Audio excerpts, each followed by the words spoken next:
శుభోదయం మిత్రులారా, వార్తా కథనాలపై విశ్లేషణ కార్యక్రమం టీజీటీవీ మార్నింగ్ న్యూస్ కు స్వాగతం. నేను మీ జల్లి సత్య. ముందుగా రాష్ట్రంలో జరుగుతున్న రాజకీయ పరిణామాలను కనుక పరిశీలించినట్టయితే నేటితో బీసీ రిజర్వేషన్ ఏదైతే స్థానిక సంస్థల ఎన్నికల్లో 42% మరి ఇక్కడ ఉన్నదో కోర్టుల పెండింగ్ లో ఉన్నదో నేటితో తెరపడనుందా?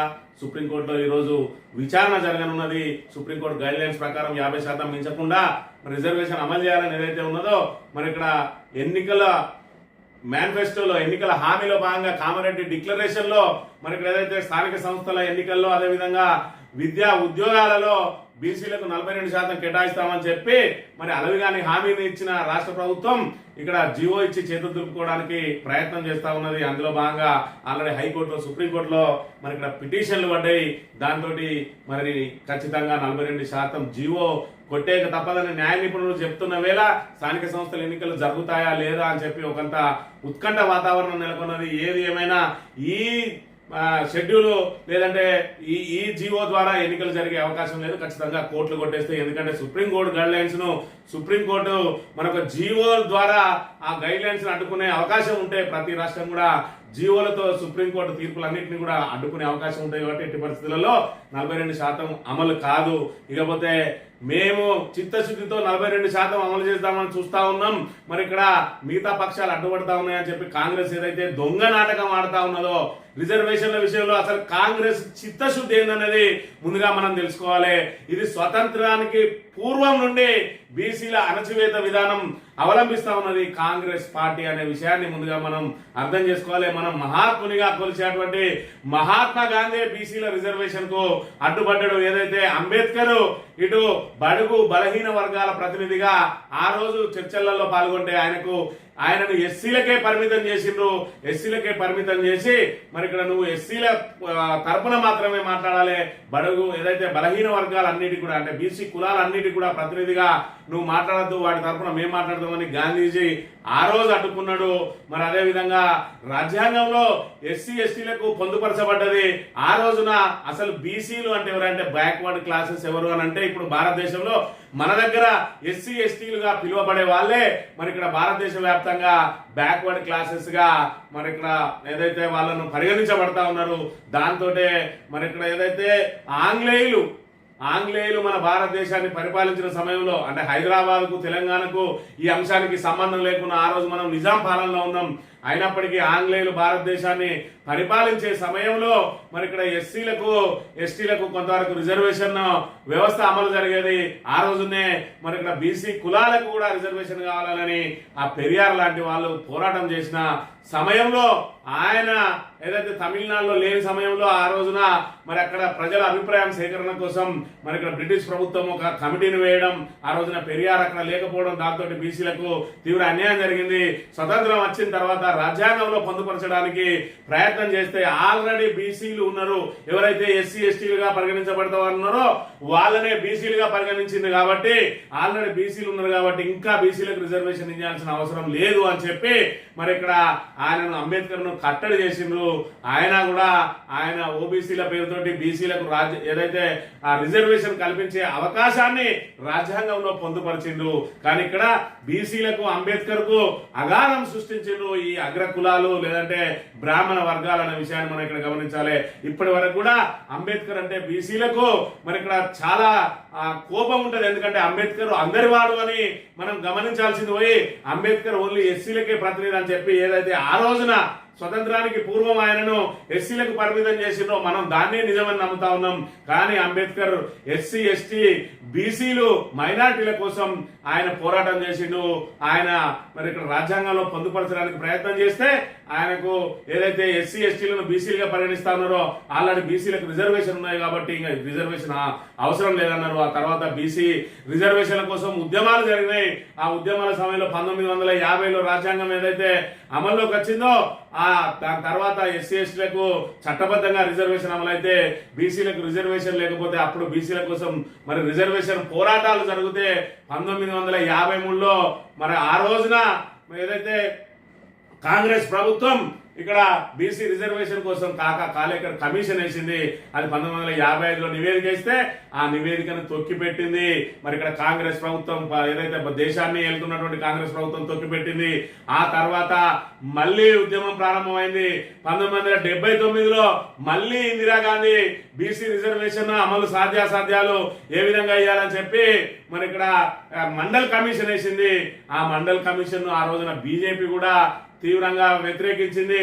మనం చూస్తాం ఆ మండల్ కమిషన్ తొక్కిపెట్టడానికి కమండల యాత్ర చేసిండు అనేది బీజేపీ. దాని మీద ఉన్న మచ్చ బీసీలకు మేము ప్రతినిధులు అని ఇప్పుడు ఎవరైతే చెప్పుకుంటా ఉన్నారో ప్రధానమంత్రి, ఆయన పార్టీ కూడా బీసీలకు ద్రోహం చేసింది.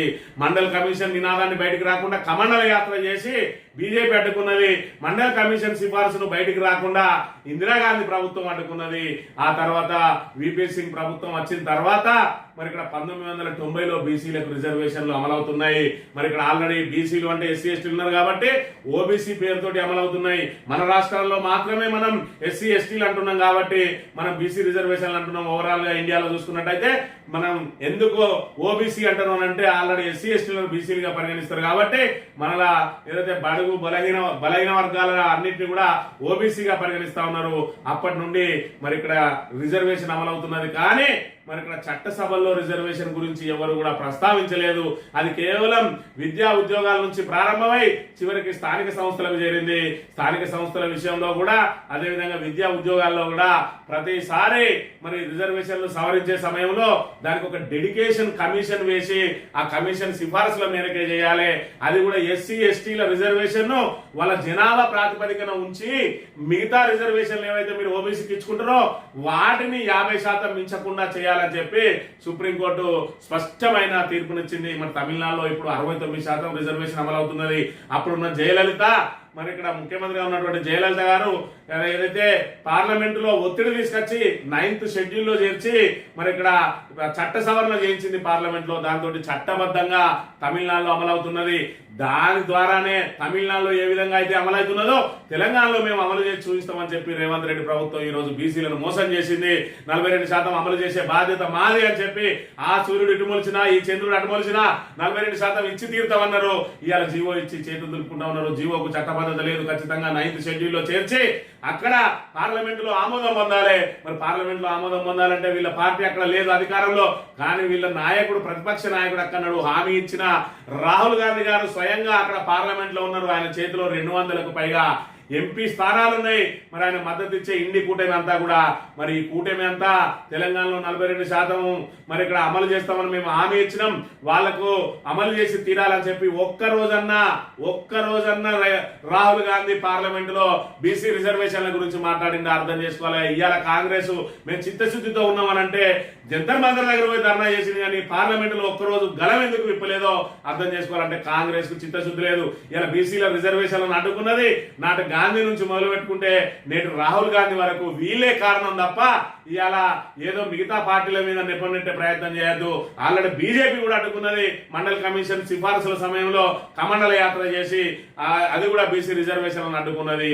ఇంకా కూడా ఈ రోజుకు కూడా 1990 నుంచి రిజర్వేషన్లు అమలవుతుంటే ఇప్పటికి కూడా రిజర్వేషన్ ఫలాలు బీసీలకు మన జనాభా ప్రాతిపదికన అందడం లేదు. దాని గురించి ఏ పార్టీ కూడా ప్రయత్నం చేయడం లేదు. ఇంకా కూడా బీసీ నాయకులు అన్ని పార్టీలలో ఉన్న వాళ్ళు మరి ఇక్కడ పెద్ద ఎత్తున సమావేశాలు అవ్వడం, ఏదైనా ఎన్నికలు వస్తాయి అన్నప్పుడు మాత్రమే సమావేశాలై మా హక్కు మాకు కావాలి అని చెప్పి మరి ఇక్కడ కొట్లాడుతున్న పరిస్థితి. 75 సంవత్సరాలు 76 సంవత్సరాలు అయింది మనకు స్వతంత్రం వచ్చి. అయినప్పటికీ మరి 78 సంవత్సరాలు అయింది. అయినప్పటికీ కూడా ఇప్పటి వరకు ఇంకా స్థానిక సంస్థల రిజర్వేషన్ కోసమే కొట్లాడుతున్నాం. బీసీలకు రాజ్యాధికారం రావాలనంటే చట్టసభల్లో రిజర్వేషన్ కోసం కొట్లాడాల్సిన నాయకులు ఇవాళ స్థానిక సంస్థల వరకే మనం పరిమితమైనము అనంటే బీసీల దుస్థితి ఏ విధంగా ఉన్నదో మనం ఒకసారి అర్థం చేసుకోవాలి. ఇవాళ బీసీలందరినీ తమ వైపు తిప్పుకోవాలంటే కామారెడ్డి లాంటి డిక్లరేషన్ 42% ఇస్తా అని చెప్పి అరిచేతుల వైకుండా చూసి బీసీలను ఏమార్చి ఓట్లు వేయించుకొని ఆ తర్వాత మొండి చేయి చూపించాలి. అది ఏ పార్టీ అయినా కూడా అదే విధంగా ఉన్నది. ఇవాళ ఇక్కడ చూసుకున్నట్టయితే బీఆర్ఎస్ నాయకులు ఉన్నారు, బీజేపీ నాయకులు ఉన్నారు, కాంగ్రెస్ నాయకులు ఉన్నారు, వివిధ పార్టీల నాయకులు అందరూ కూడా ఉన్నారు. మరి వీళ్ళందరూ కూడా దేనికోసం ఏదైతే బీసీల బీసీలకు ఖచ్చితంగా రిజర్వేషన్ మీద అయితే ప్రకటించిన అమలు చేయాలని చెప్పి మాట్లాడడానికి వచ్చిండ్రు. మరి ఇక్కడ ఏం జరుగుతా ఉన్నది? ఇవాళ బీసీలు అందరూ ఏకంగా కనబడతా ఉన్నారు కదా. మరి ఇక్కడ ఏదైతే ఆ చట్టసభల్లో బీసీలకు రిజర్వేషన్ కోసం ఇంకా మన పోరాటం ప్రారంభమే కాలేదు, కొన్ని ప్రారంభం కాలేదు సరిగదా. ఇవాళ ఎవరైనా బీసీ నిలబడితే మరి ఇక్కడ చూసుకున్నట్లయితే ఎస్సీ ఎస్టీలకు సంబంధించి చట్టసభల్లో పోటీ జరిగితే ఆ ఎస్సీకి కేటాయించిన స్థానం కాబట్టి అది కాంగ్రెస్ అయినా బీజేపీ అయినా బీఆర్ఎస్ అయినా ఒక ఎస్సీ ఓడిపోతే ఇంకొక ఎస్సీ గెలుతాడు. అదే ఎస్టీలకు కేటాయించిన స్థానంలో ఒక ఎస్టీ ఓడిపోతే ఇంకొక ఎస్టీ గెలుతాడు. అదే మరి బీసీ పోటీ చేసిన కాడ ఖచ్చితంగా రెడ్డో లేదంటే వెలుమో లేదంటే మరి ఇక్కడ బ్రాహ్మణుడు ఉంటా ఉన్నాడు. మరి అక్కడ మాత్రం ఖచ్చితంగా బీసీ గెలిచే అవకాశం ఉండలేదు. ఇవాళ బీఆర్ఎస్ నుంచి బీసీ పోటీ చేస్తే కాంగ్రెస్ నుంచి బ్రాహ్మణుడు ఉంటాడు. ఇవాళ కాంగ్రెస్ నుంచి బీసీ పోటీ చేసిన కాడ మరి ఇక్కడ బీఆర్ఎస్ నుంచి రెడ్డి రావు ఉంటా ఉన్నాడు. మరి ఇక్కడ బీఆర్ఎస్ ఏదైతే బీజేపీ నుంచి మరి చేసిన కాడ ఇంకో పార్టీ నుంచి ఇంకో కులం ఉంటా ఉన్నారు. ఎక్కడ బీసీ మీద మరి ఇద్దరు బీసీలకు ఇచ్చే అవకాశం కలగడం లేదు. మరి మేము 42% పార్టీ పరంగా కేటాయిస్తామని చెప్పి ఇలా ప్రగల్భాలు కలుపుతా ఉన్నది. ఒకవేళ కోట్ల కొట్టుడు పోతే 42% మరి ఇక్కడ టికెట్లు బీసీలకు ఎందుకు ఇవ్వ, స్థానిక సంస్థలకు ఇడిచిపెట్టి మిగతా మాకు చట్టసభల్లో కూడా ఎందుకు ఇవ్వని చెప్పి అడగడానికి ఆ కాంగ్రెస్ ఉన్న వాళ్ళు కూడా సాహసం చేయరు, బీఆర్ఎస్ ఉన్న వాళ్ళు కూడా సాహసం చేయరు. ఎందుకంటే ఆధిపత్య కులాల చేతుల్లోనే అన్ని పార్టీలు కూడా ఉన్నాయి అనే విషయాన్ని మనం ఇక్కడ ప్రధానంగా గమనించాలి. ఇవాళ మహేష్ కుమార్ గౌడ్ కాంగ్రెస్ కు మరి ఇక్కడ అధ్యక్షుడిగా ఉన్నాడు. కానీ ఆయన చేతిలో ఏమున్నదో ఒక్కసారి మనం అర్థం చేసుకోవాలి. కనీసం జెడ్పీటీసీ టికెట్ కూడా ఇప్పియాలని మరి అంత ప్రాధాన్యత ఉంటది మన బీసీలకు అనే విషయాన్ని మనం ఇక్కడ గమనించాలి. ఇక బీసీలు పోటీ చేసిన చోట ఏ రకమైన కుట్రలు జరుగుతా ఉన్నాయి అనే విషయాన్ని కూడా మనం గమనించాలి. మంథని నియోజకవర్గాన్ని తీసుకున్నట్టయితే మంథనిలో 2009లో మరి ఇక్కడ బీసీ నాయకునిగా ఏదైతే ఇక్కడ పాతుకుపోయి ఉన్నటువంటి కుటుంబం మీద పోటీకి దిగిండు పుట్టా మధు గారు. ఆ రోజు పిఆర్పి నుంచి పోటీ చేసి మరి అనూహ్యంగా అతి సామాన్యునిగా మరి ఏదైతే ఎన్నికల్లో దిగి అనూహ్యంగా 50,000కు పైగా ఓటు సాధించిండు పిఆర్పి నుంచి. దాంతో ప్రత్యామ్నాయ నాయకునిగా తయారవడంతో అప్పటి నుంచే కుట్రలు మొదలైనవి. ఆయన అనుచరులు ఎవరున్నా కూడా వాళ్ళ మీద వేధింపులు మొదలైనవి, వాళ్ళ మీద పోలీస్ కేసులు నమోదైనవి, వాళ్ళ మీద అక్రమ కేసులు, అదేవిధంగా మరి ఇక్కడ ఏదైతే రౌడీ షీట్లు, ఆ తర్వాత పీడీ యాక్ట్లు కూడా పెట్టి ఆయన అనుచరగానాన్ని రెక్కలన్నీ కూడా కట్ చేయడానికి ఆ రోజే శ్రీధర్ బాబు ప్రయత్నాలు సాగించిండు. అంత ఒత్తిడిలో అంత తీవ్రమైన నిర్బంధంలో 2014లో ఘన విజయం సాధించిండ్రు పుట్టా మధు గారు ఏదైతే బీసీ నాయకునిగా శ్రీధర్ బాబు మీద. దాంతో మరి ఇక్కడ ఆయన కుట్రలు మొదలైన మళ్ళీ ఆ స్థాయి ఏదైతే ఆయన రెక్కలు విరచడానికి ఆయన అనుసరుల మీద ఈ కేసులు పెట్టడం సరిపోవడం లేదని ఏకంగా నియోజకవర్గంలో ఏం జరిగినా కూడా అదాన్ని పుట్టా మధుకు మరి ఆపాదించడం, అదంతా దోషిగా నిలబెట్టే ప్రయత్నం చేయడమే మనం దీనికి ఉదాహరణగా చెప్పుకోవచ్చు. అందులో భాగంగా శీలం రంగయ్య అనే వ్యక్తి మరి ఇక్కడ ఏదైతే పోలీస్ స్టేషన్లో ఆత్మహత్య చేసుకున్నాడు. ఆయన మరి ఇక్కడ గంజాయికి అలవాటు పడి ఏదైతే ఉరులు పెట్టి వాటితోటి వన్యప్రాణులను చంపడానికి ప్రయత్నం చేస్తే అక్కడ ఒక మనిషి చనిపోయిండు. దాంతో పోలీసులు తీసుకొని వస్తే ఆయన మరి అక్కడ ఏదైతే బాత్రూంలోకి వెళ్ళి ఉరేసుకుంటే దానికి పుట్టమధుని బాధ్యత చేస్తూ మరి ఇక్కడ ఏదైతే హైదరాబాద్ నుంచి మరి పెద్ద పెద్ద నాయకులు బట్టి విక్రమార్క లాంటి వాళ్ళను, అదేవిధంగా అద్దంకి దయాకర్ లాంటి వాళ్ళను తీసుకొని వచ్చి, అదేవిధంగా దానం నాగేంద్ర లాంటి వాళ్ళను, సంపద లాంటి వాళ్ళను, విహెచ్ లాంటి వాళ్ళను తీసుకొని వచ్చి మరి ఇక్కడ ఏదైతే ఉద్యమం చేసిండు అంటే ఇవాళ ఒక అగ్ర నాయకుడు ఇవాళ బీసీని అణగదొక్కడానికి ఎవరిని అడ్డం పెట్టుకున్నాడు? మళ్ళా బడుగు బలహీన వర్గాలు ఎస్సీ బీసీలను అడ్డం పెట్టుకొని ఆ బీసీ నాయకుని తొక్కి మళ్ళీ అధికారంలోకి వచ్చిండు. మళ్ళీ 2018లో గెలిచిండు, 2023లో గెలిచిండు. ఈయనను మాత్రం దోషిగా చూపించే ప్రయత్నం చేసిండు. మరి ఇక్కడ శీలం రంగయ్యది నిజంగానే ఒకవేళ అది లాకప్ డెత్తే అనుకుందాం, దానికి నువ్వు పుట్టమధుకు సంబంధం ఏంది? ఒకవేళ లాకప్ డెత్తే అయితే ఇప్పటి వరకు మరి మీ ప్రభుత్వం వచ్చింది, అప్పుడు అంత పెద్ద ఆందోళనలు చేయించినావు. ఇవాళ ఎందుకు ఆ దోషులను శిక్షించడానికి ప్రయత్నం చేయడం లేదు? మంత్రి మధుకర్ ఆత్మహత్యకు పుట్టమధే బాధ్యుడు అన్నావు, దాని మీద రీపోస్ట్ మార్టం చేయించినావు. ఇవాళ అధికారంలోకి వచ్చినావు, 22 నెలలు అయింది. ఎందుకు ఆ కేసును బయటకు తీస్తలేవు? హైకోర్టులో పెండింగ్ ఉన్నది. అది హత్యన ఆత్మహత్యన తేల్చాల్సిన బాధ్యత మంత్రి శ్రీధర్ బాబు మీద లేదా అని ఒకసారి ఆలోచించుకోవాలి. అంటే శీలం రంగయ్య ద్వారా ఓట్లు పడ్డాయి, సరిపోయింది, పక్క పెట్టిండు. మన మంత్రి మధుకర్ ద్వారా ఓట్లు పడ్డాయి, సరిపోయినాయి. అంటే ఆయన ఓట్లకు మాత్రం అదే విధంగా రేవెల్లి రాజబాబు మరి ఇక్కడ మదర్ మండలంలో ఆ ఇంటి పక్క ఈయనకు గొడవ అయితే ఆయన తలకాయ మీదకి వెళ్ళి కర్ర పట్టి కొడితే చనిపోతాడు, దానికి పుట్టమధే బాధ్యుడు అవుతాడు. అదేవిధంగా మహాముత్తారంలో సంఘటన జరుగుతుంది. కవిరాజ్ అని ఆయన అక్కడ ఆత్మహత్య చేసుకుంటాడు, దానికి పుట్టమదే బాధ్యుడవుతాడు. మరి 22 నెలల నుంచి నువ్వు అధికారంలో ఉన్నావు, మరి ఇప్పటి వరకు ఈ హత్యల మీద అవి హత్యలని చెప్తా ఉన్నావు కదా, ఈ హత్యలన్నీ ఎందుకు ప్రూవ్ చేయలేకపోతున్నావు?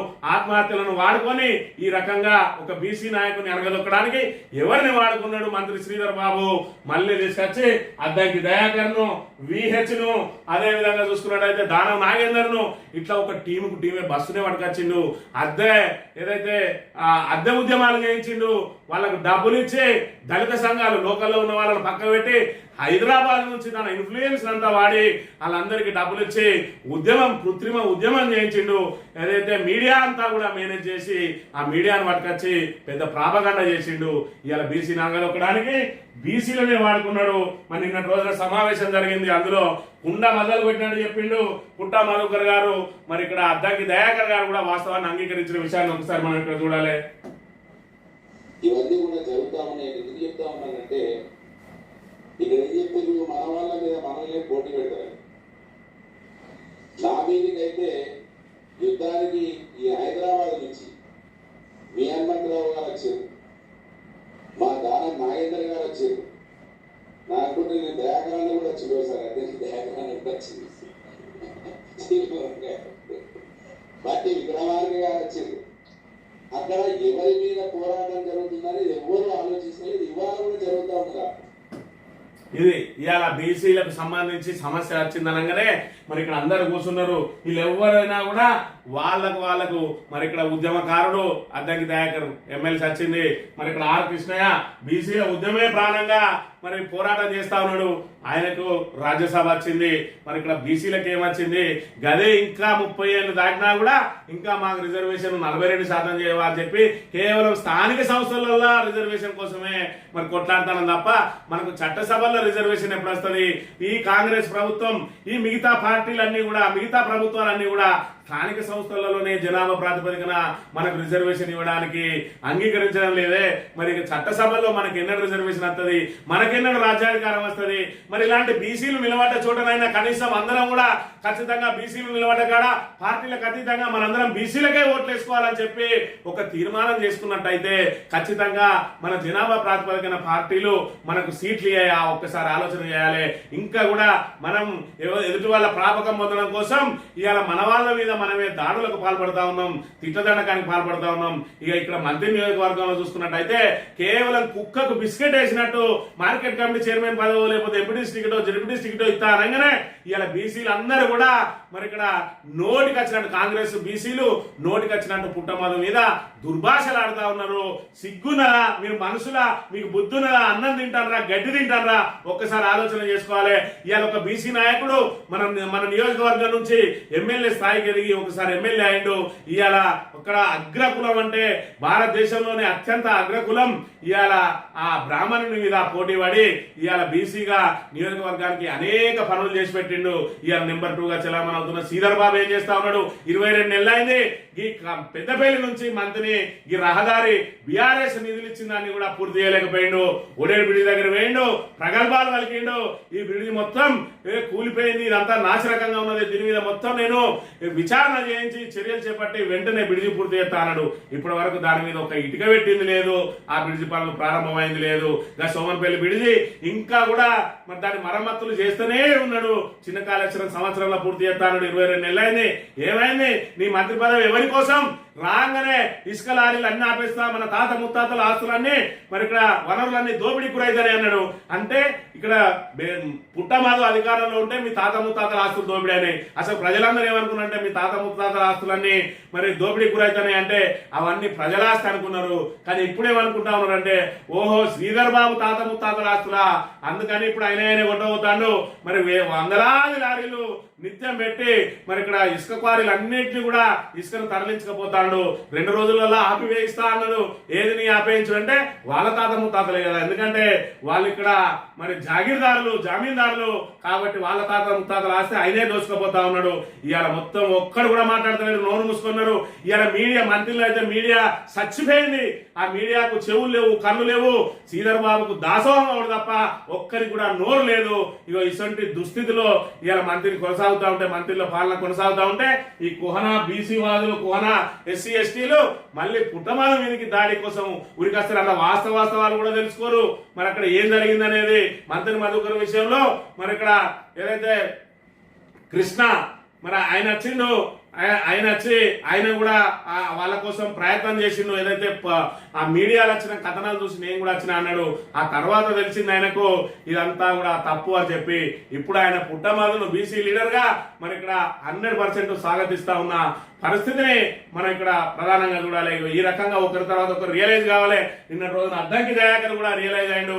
మిగతా వాళ్ళందరూ కూడా బీసీలు ఉన్న చోట ఖచ్చితంగా బీసీలకు మనం సపోర్ట్ చేసుకోవాలి. ఎస్సీ ఎస్టీలకు ఏ పార్టీ గెలిచినా పర్లేదు, ఖచ్చితంగా ఎస్సీ ఎస్టీకి ప్రాధాన్యత వస్తా ఉన్నది. కానీ బీసీలు ఎక్కడ నిలబడ్డా, ఏ పార్టీ నుంచి నిలబడ్డా ఖచ్చితంగా బీసీలు అందరూ కూడా సంఘటితంగా బీసీకి పనిచేసినప్పుడు పార్టీలు కూడా బీసీలకు మరి ఇక్కడ ఖచ్చితంగా జనాభా ప్రాతిపదికన టికెట్లు ఇచ్చే అవకాశం ఉంటుంది. ఇంకా స్థానిక సంస్థలలో మనం అడుక్కునే కానీ ఉన్నాం, ఇంకా 42% కాలం అడుక్కుంటా ఉన్నాం.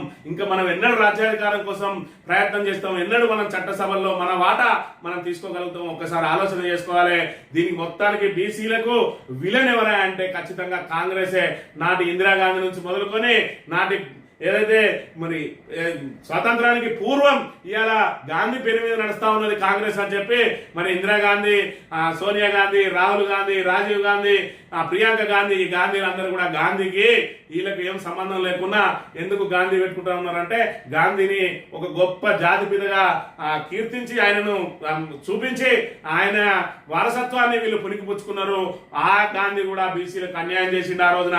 ఆ గాంధీ నుంచి మొదలు పెట్టుకుంటే రాహుల్ గాంధీ దాకా బీసీలకు అన్యాయం చేసింది ఎవరా అంటే ఈ గాంధీల కుటుంబం, ఈ కాంగ్రెస్ ప్రభుత్వం, ఈ కాంగ్రెస్ పార్టీ అనే విషయాన్ని ప్రతి బీసీ గుర్తుపెట్టుకోవాలి. ఇలా 42% ఇస్తా అని చెప్పి ముసలి కన్నీ రేవంత్ రెడ్డి గారుతా ఉన్నాడు.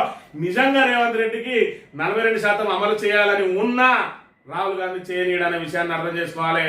మరో రకంగా చూసుకుంటే రేవంత్ రెడ్డి కూడా 42% ఇవ్వడానికి ఉండదు. ఎందుకంటే ఆయనకు రెడ్డి అగ్రకుల అహంకారం ఆయన అనుమానంగా ఉంటది. రెడ్డిలనే చేతుల్నే రాజ్యాధికారం ఉండాలని రెడ్డి సభలలో ఎన్నోసార్లు మాట్లాడిండు. రెడ్డి చేతుల 100 ఎకరాలు ఉండాలి, మనం బిచ్చమైతే బతకాలని చెప్పి ఆయన మాట్లాడిన మాటలు, ఇంటర్వ్యూలలో చెప్పిన మాటలు కూడా ఉన్నాయి. కాబట్టి ఈ రేవంత్ రెడ్డి కానీ ఈ కాంగ్రెస్ పార్టీ కానీ బీసీ రిజర్వేషన్ అమలు చేసే చిత్తశుద్ధి లేదు అనే విషయాన్ని గమనించాలి. రియాడ్ రోజున లేదంటే హైకోర్టులో తీర్పు రోజున ఎట్టి పరిస్థితుల్లో 42% అమలు కాదు.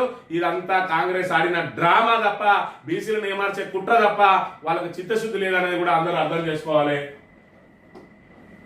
ఈ వార్తా కథనాలు కనుక పరిశీలించినట్లయితే ముందుగా నమస్తే తెలంగాణలో ఆర్టీసీ కార్గో ప్రైవేటు 100 కోట్ల ఆదాయం ఉన్న సంస్థను నెలకు 3 కోట్ల కోసం బలిపెడుతున్న సర్కార్ అయిపోయింది. ఇక ఏదంటే టక్క ఆదాయం రావాలి. మరి ఇక్కడ చూసుకున్నట్టయితే 100 కోట్లు వచ్చే ఇవాళ ఆర్టీసీ నిలబడ్డది అని అంటే దానికి ప్రధాన కారణం ఆర్థిక సంక్షోభంలో కూరుకుపోయినటువంటి ఆర్టీసీని లాభాల బాట పట్టించింది కేవలం ఈ కార్గోను సృష్టించి కేసీఆర్ దీన్ని ఒక మరి 2020లో మరి ఉధృతంగా దీన్ని విస్తృతం చేయడంతో ఇవాళ ఆర్టీసీని నిలబెడతా ఉన్నది కార్గో. మరి ఏటా 100 కోట్లు సంపాదించేదాన్ని నెలకు 3 కోట్ల చొప్పున ప్రైవేట్కి ఇచ్చేసేదట. అది కూడా ఏదో పేపర్లో మరి కనబడని పేపర్లలో మూలకు దాని అడ్వర్టైజ్మెంట్ ఇచ్చి తనకు సంబంధించిన వాళ్లకు మరి కట్టబెట్టిరు. దీని వెనుక ఏంటంటే జేబులు నింపే ప్రయత్నమే తప్ప ఆర్టీసీని నిలబెట్టే ప్రయత్నం లేదు. ఈ కార్గో కనుక ప్రైవేట్కి ఇచ్చినట్టయితే ఆర్టీసీ కుప్పగొలుతుంది. ఇప్పటికే మరి ఉచిత బస్సు తోటి కుప్పగొలుతా ఉన్నది. ప్రభుత్వం డబ్బులు ఇవ్వడం లేదు. ఈ కార్గో కూడా పోతే జీతాలు ఇవ్వలేని దుస్థితికి చేరుతుంది ఆర్టీసీ అనే విషయాన్ని మనం ఇక్కడ గమనించాలి.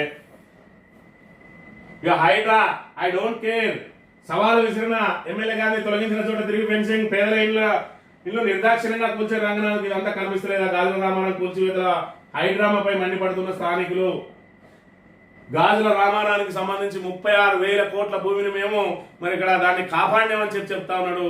అందులో మరి ఇక్కడ ఏదైతే అరికపూడి గాంధీ తెలుసుగా మొన్న బీఆర్ఎస్ నుంచి ఫిరాయించిన 10 మంది ఎమ్మెల్యేలలో ఆయన కూడా ఉన్నాడు. ఆయనకే బీఆర్ఎస్ ఎమ్మెల్యే పేరు మీద ఆయనకు PSC public accounts committee chairman కూడా ఇచ్చిండ్రు. ఆయన భూమిని కూడా దున్ని ఏదైతే దాన్ని స్వాధీనం చేసుకుని ఫెన్సింగ్ అయితే ఎవర్రా నన్నా పేరు అని చెప్పి మరి ఇక్కడ ఆ ఫెన్సింగ్ అంతా వీకేసి రేకులు పెట్టుకున్నాడు. మరి హైడ్రా రంగనాథ్ ముఖం కూడా చూస్తున్నాడు. పేదలు మళ్ళా కనుక వేసుకున్నట్టయితే కూకటి వేళ్లతో తీసేస్తాడు. ఇక్కడ ఎందుకు చేస్తాడు అంటే ఈయన వేయిందే భూములు కాపాడుకోవడానికి. ఆ రోజే ఫిరాయింపు జరిగిన రోజే చెప్పిండ్రు ఈయన అక్రమంగా ఉన్న భూములు ఆ రోజున బీఆర్ఎస్ వాటిని మరి ఇక్కడ ఏదైతే వాళ్ళకు సక్రమం చేయలేదు కాబట్టి ఇలా కాంగ్రెస్ ప్రభుత్వంలో చేరితే తన భూములు కాపాడుకోవచ్చు అని పోయిందని హైడ్రా దాన్ని దొబ్బేస్తే ఊకుంటాడా? మళ్ళీ రేవంత్ రెడ్డితోటో మరి వాళ్ళతోటో ఏదైతే ఆయన ఒప్పందం చేసుకున్నాడు బాగా జాగ్రత్త ఫెన్సింగ్ చేసిండు. ఇప్పుడు దమ్ముంటే రంగనాథ్ ప్రైవేట్ ఏదైతే మరి ఇక్కడ పేద మధ్యతరగతి వాళ్ళే కూల్చుంది కాదు, దమ్ముంటే ఈ రేగులను కూల్చు నిజంగానే నీ హైడ్రా మరి ఇక్కడ ఏదైతే స్వతంత్రంగా వ్యవహరిస్తుందంటే మరి జై అంటే ఇప్పటికీ అనేక ఉదాహరణలు ఉన్నాయి. మరి ఇక్కడ పట్నం మహేందర్ రెడ్డిది కానీ, అదేవిధంగా V6 వివేక్ది కానీ, అదేవిధంగా పొంగులేటి శ్రీనివాసరెడ్డిది కానీ అనేక నిర్మాణాలు బఫర్ జోన్ లో ఉన్నాయి. ఏది ముట్టుకోలే. ఆఖరికి మరి ఇక్కడ ముఖ్యమంత్రి అన్న తిరుపతి రెడ్డిదే మరి దుర్గం చెరువులో బఫర్ జోన్ లో ఉన్నది. కేవలం పేదల మీద మాత్రమే హైడ్రా ప్రతాపం అనేది మరోసారి తేటతెల్లమైంది. ఇక పంట నష్టపరిహారం అనేది సీఎం ప్రకటించి నిలబెట్టిన అందరి సాయం. మరి ఇక్కడ సబ్కా వికాస్ బక్వాస్, వరికి మద్దతు ధరకు ఇవ్వకుండా దక్షిణాదికి అన్యాయం. 8 మంది బీజేపీ నుండి ప్రయోజనం ఏది? రేవంత్ రెడ్డి చీఫ్ మినిస్టర్ కాదు కటింగ్ మాస్టర్. ఇక్కడ చూసుకున్నట్లయితే స్వయంగా రేవంత్ రెడ్డి ఇటు కామారెడ్డిలో ఆయనే స్వయంగా మరి పర్యటించి ప్రకటించిండు. దీనికంటే ముందు ఏప్రిల్లో కూడా వరదలు వచ్చినాయి, అప్పుడు పరిహారం ఇస్తా అన్నారు, ఇప్పుడు పరిహారం ఇస్తా అన్నారు. సీఎం స్వయంగా ప్రకటించి నిలగడిచినా ఇప్పటి వరకు అతిగతి లేదు. మరోవైపు చూసుకున్నట్లయితే సబ్కా వికాస్ అనేది మరి బక్వాస్ అని, మరో దిక్కు వరికి మద్దతు ధర అన్నిటికీ పెంచారు కానీ తెలంగాణలో అత్యంత పండించే వరికి మాత్రం మరి ఇక్కడ కేంద్ర ప్రభుత్వం మద్దతు ధర పెంచలేదు. ఇటు రాష్ట్ర ప్రభుత్వం ఇటు కేంద్ర ప్రభుత్వం రెండు కూడా రైతులను నడ్డిపిర్చడానికి ప్రయత్నం చేస్తా ఉన్నాయి. మరి ఇక్కడ ఏదైతే పంట మునిగిపోతే కనీసం వాళ్ళకి పంట నష్టపరిహారం ఇయ్యరు. ఇక్కడ కేంద్ర ప్రభుత్వం చూసుకుంటే వారికి మద్దతు ధర ఇయ్యదు. ఈ రెండు ప్రభుత్వాల మధ్య నలిగిపోతా ఉన్నది. ఇప్పటికే యూరియా కష్టాలు, అటు కేంద్రం ఇయ్యక ఇటు కాంగ్రెస్ తెచ్చుకునే దమ్ము లేక ఏదైతే రైతులను నడిరోడ్డు మీద నిలబెట్టినాయో ఇప్పుడు కూడా అదే పరిస్థితి నెలకొన్న విషయాన్ని మనం చూడాలి. ఇక ప్రభుత్వం పైసలు ఇస్తేనే పాఠాలు చెప్తాం, 2 ఏళ్ళుగా సర్కారు నిలబడడం లేదు, అప్పులు చేసి నడుపుతున్నాం అని చెప్పి మరి ఇక్కడ బెస్ట్ అవైలబుల్ స్కూల్స్ ఏవైతే ఉన్నాయో వాళ్ళకు ఫీజు రియంబర్స్మెంట్ ఇవ్వకపోతే ఆపేస్తామని చెప్పి వాళ్ళ తల్లిదండ్రులకు చెప్తా ఉన్నారట. ఇది కాంగ్రెస్ దుస్థితి, కాంగ్రెస్ ప్రభుత్వ దుస్థితి. ఇక కాంగ్రెస్ ను వీడుతున్న క్యాడర్ ఎన్నికల వేళ అధికార పార్టీలో వలసలు కలవడం, బీఆర్ఎస్ లో కలనోత్సవం. ఎక్కడ చూసుకున్నా కూడా రాష్ట్ర వ్యాప్తంగా మరి స్థానిక సంస్థల ఎన్నికలకు పోయే ముఖం లేదు అధికార పార్టీకి. ఇక బీజేపీ అయితే ప్రతిపక్ష నాయకునిగా ప్రతిపక్షంగా వివరించడం లేదు. కాంగ్రెస్ కు బి టీమ్ గా రేవంత్ రెడ్డికి మరి అడ్డుగోడగా ఆయన మీద ఎవరు విమర్శలు చేసినా ముందెవరు స్పందిస్తారా అని అంటే అటు రఘునందన్ రావు, లేదంటే ఇటు బండి సంజయ్, తొడి సంజయ్, అరవిందో, ఆయన చూసుకుంటే కొండ విశ్వేశ్వరరెడ్డి, వీళ్ళే ముందుగాలు మరి ఇక్కడ స్పందిస్తారు. ఒక్క ఈటల రాజేందర్ మినహా, బీజేపీలో ఒక్క ఈటల రాజేందర్ మినహా కాంగ్రెస్ ప్రభుత్వ ఏదైతే ప్రజా వ్యతిరేక విధానాలను ప్రశ్నించేటోడే లేడు. దాంతో కాంగ్రెస్ బీజేపీల మీద ఎవరికి కూడా నమ్మకం లేదు. అందరూ కూడా బీఆర్ఎస్ వైపే మొగ్గు చూపుతున్న పరిస్థితి మనం చూడాలి. 5 చలాన్లు ఉంటే లైసెన్స్ రద్దట. పెండింగ్ చలాన్ల చెల్లింపులకు ఇక 45 రోజులే డెడ్ లైన్.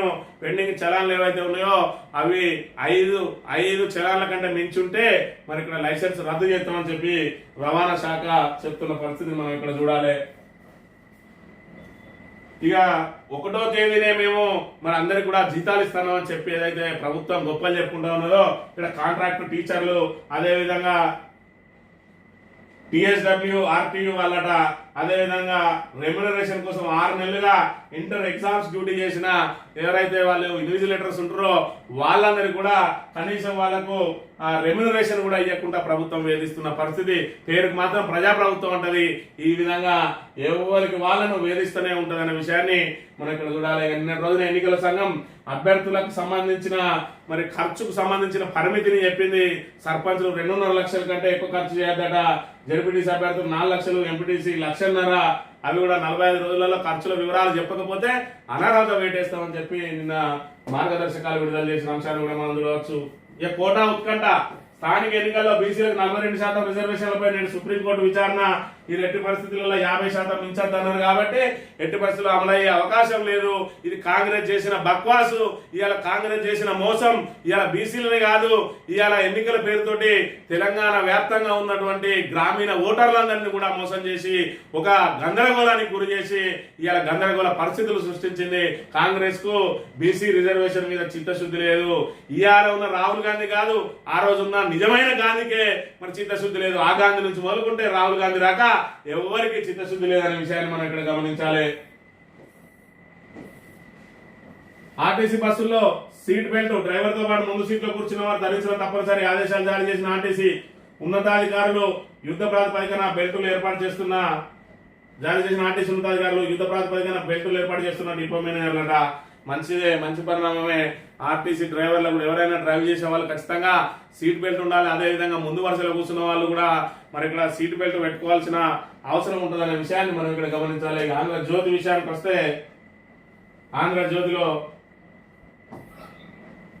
ఏసీబీ జోరుకు అనుమతుల కళ్యం, ఉన్నతాధికారుల తీరుతో దర్యాప్తులో జాప్యం, ప్రాసిక్యూషన్ కు ఏసీబీ అనుమతి ఇవ్వని వైనం, వివిధ శాఖల అధిపతుల వద్ద మగ్గుతున్న వినతులు జాప్యాన్ని సాకుగా చూపి కోర్టు ఉత్తర్వులు తెచ్చుకొని పోస్టింగ్లు పొందుతున్న అవినీతి ఉద్యోగులు, హైకోర్టు తీర్పులపై సవాల్ చేయని అధికారులు, లంచం తీసుకుంటూ రెడ్ హ్యాండెడ్ గా దొరికిన మళ్లీ కీలక పోస్టింగ్లు దక్కించుకుంటున్న కొందరు, 9 నెలల్లో 203 కేసులు, 4వ వంతు కేసుల దర్యాప్తును కూడా ఏసీబీకి దక్కని అనుమతులు అని చెప్పి మరి ఇక్కడ చూసుకున్నట్టయితే ఏసీబీ నిత్యం చూస్తూనే ఉన్నాం. రోజుకు కనీసం 3 నుంచి 4 మరి ఇక్కడ ఏసీబీకి పట్టుబడతా ఉన్నారు. కానీ ఆ కేసులలో దర్యాప్తు మాత్రం అక్కడనే పడిపోతా ఉంటే మరి దాన్ని ఆసరాగా తీసుకుని ఎవరైతే అవినీతి అధికారులు ఉన్నారో వాళ్ళ ఇన్ఫ్లుయెన్స్ తోటి మంచి మంచి పోస్టింగ్లు తెచ్చుకొని మళ్ళీ యథావిధిగా వాళ్ళ పనులలో వాళ్ళు ఉంటున్నారు. వాళ్ళకు శిక్షలు అనేది దేవుడు కనీసం వాళ్ళ మీద దర్యాప్తు కూడా ప్రారంభం కావట్లేదట. ఇదే పాపం వల్ల తాబేదార్ పత్రిక రాసింది. ఇది రేవంత్ రెడ్డి వైఫల్యం కాదా అనే విషయాన్ని ఒకసారి మనం ఇక్కడ గమనించాలి. ఇక పత్తి దిగుబడి వట్టిదేనా? ఎకరానికి 3 నుంచి 4 క్వింటాల మేర పడిపోయే అవకాశం. ఒక దిక్కు పత్తి దిగుబడి పడిపోతుంది, ఒకవైపు పత్తికి రేటు పడిపోతుంది, మరోవైపు సీసీఐ కొనుగోలు ఆపేసింది, కొనుగోలు మొదలు పెట్టలేదు. ఇంకా దాంతో 8,000 వలకాల్సిన మద్దతు ధర 5,000కే పరిమితం అవుతా ఉన్నది. మరోవైపు దిగుబడి తగ్గి అసలు పెట్టిన పెట్టుబడి వస్తుందా లేదా అని పత్తి రైతులు ఆవేదన చెందుతున్న విషయాన్ని మనం ఇక్కడ గమనించాలి. సుప్రీం సస్పెన్స్, జీవో 9కి వ్యతిరేకంగా దాఖలైన పిటిషన్ పై నేడు విచారణ చేపట్టిన సర్వోన్నత న్యాయస్థానం. బీసీ రిజర్వేషన్లపై తగ్గేది లేదు, బలంగా వాదించండి. ఏం బలంగా వాదిస్తావు? సుప్రీంకోర్టు చెప్పిన మార్గదర్శకాలను మనం బ్రేక్ చేయాలంటే ఖచ్చితంగా 9th షెడ్యూల్లో చేర్చి పార్లమెంటులో చట్ట సవరణ చేయాలి. ఇలా ఏం చేయకుండా ఒక జీవో ఇస్తే, ఒక జీవో సుప్రీంకోర్టు గైడ్ లైన్స్ ను మరి ఇక్కడ దాన్ని బ్రేక్ చేయగలుగుతుంది అని అంటే ప్రతి రాష్ట్రం కూడా ప్రతి విషయంలో కూడా సుప్రీంకోర్టు ఏదైతే గైడ్ లైన్స్ ను తీర్పులను జీవోలతోటి కొట్టి పడేస్తాయి. ఇవాళ ఇది అమలు కాదని తెలిసినా కూడా ఇవాళ బీసీలను మోసం చేసినందుకు కాంగ్రెస్ పార్టీ బేషరతుగా మరి ఇక్కడ క్షమాపణ చెప్పాలి బీసీలకు. బీసీ రిజర్వేషన్లపై కాంగ్రెస్ నాటకాలు, స్థానిక సంస్థలకు కాంగ్రెస్ బీఆర్ఎస్ చేసిన అన్యాయాలపై విస్తృత ప్రచారం చేయాలి. బీజేపీ పదాధికారుల భేటీలో నిర్ణయం, ఎంపీలు ఎమ్మెల్యేలకు జిల్లాల బాధ్యతలు. బీఆర్ఎస్ ప్రభుత్వం కూడా మరి బీసీ రిజర్వేషన్లు పెంచడానికి ప్రయత్నం చేస్తే ఆ రోజున సేమ్ ఇదే జీవోని అడ్డుకున్నారు. మరి కేంద్రంలో ఆ రోజు కూడా బీజేపీ ఉన్నది, ఇవాళ కూడా బీజేపీ ఉన్నది. 9th షెడ్యూల్లో చేర్పించాల్సిన బాధ్యత ఈ బీజేపీ ఎంపీల మీద లేదా? 2 కేంద్ర మంత్రులు తీసుకొని ఇక్కడ ఆటలాడుకుంటూ తిరుగుతా ఉన్నారు. అంటే ఊరాని బండి సంజయ్కి తీసుకొచ్చి కేంద్ర మంత్రి ఇస్తే ఆయన వాళ్ళ గుజరాత్ లో చెప్పులు మోసుడు తప్ప ఇప్పటి వరకు తెలంగాణ ప్రాంతానికి మరి ఆయన చేసిన మేలేంది? ఏదైతే ఆయన ఎంపీ ల్యాండ్స్ నిధులను తీసుకొచ్చి సైకిల్ పంపిణీ చేసి ఇదే నేను చేసిన గొప్ప కార్యక్రమం అని చెప్పుకొని తిరుగుతున్నా ఇలాంటి వాళ్ళు కేంద్ర మంత్రులుగా ఉండడం, ఈ బీజేపీ మరి ఇక్కడ మనం బీజేపీకి 8 ఎంపీలు అందించడం మరి సిగ్గుచేటు అనే విషయాన్ని కూడా మనం ఒకసారి భావించుకోవాలి. బీహార్ ఎన్నికలు నవంబర్ 22 లోపే, త్వరలో దేశవ్యాప్తంగా ఎస్ఐఆర్ నిర్వహిస్తాం. ఎన్నికల ప్రక్రియలో 17 సంస్థలకు శ్రీకారం. పాట్నా సమీక్షలో సిఈసి జ్ఞానేష్ కుమార్. బీహార్ ఎన్నికలు నవంబర్ 22 లోపేనట. అంటే ఏదైతే జూబ్లీ హిల్స్ ఎన్నిక కూడా దీంతో రాబోతా ఉన్నాయి కాబట్టి నవంబర్ 22 లోపు అది రాబోతుంది. మరి నవంబర్ 22 లోపే ఈ ఎన్నికలు జరుగుతాయి. ఇవాళ సుప్రీంకోర్టులో బ్రేక్ పడితే మరి ఈ ఎన్నికలు పూర్తయిన తర్వాతనే స్థానిక సంస్థల ఎన్నికలు జరిగే అవకాశం ఉంటుందా, లేదంటే మరి రిజర్వేషన్ తగ్గించి మళ్ళొక షెడ్యూల్ రిలీజ్ చేస్తారా చూడాలి ప్రభుత్వం ఏ నిర్ణయం తీసుకుంటుంది అనేది. ఈనాడు దినపత్రిక విషయానికి వస్తే బీసీ రిజర్వేషన్ల జీవోపై ఉత్కంఠ ఏం లేదు, ఎట్టి పరిస్థితులలో అది మరి నిలబడది అని చెప్పి న్యాయ నిపుణులు చెప్తున్న పరిస్థితిని మనం ఇక్కడ ప్రధానంగా గమనించాలి.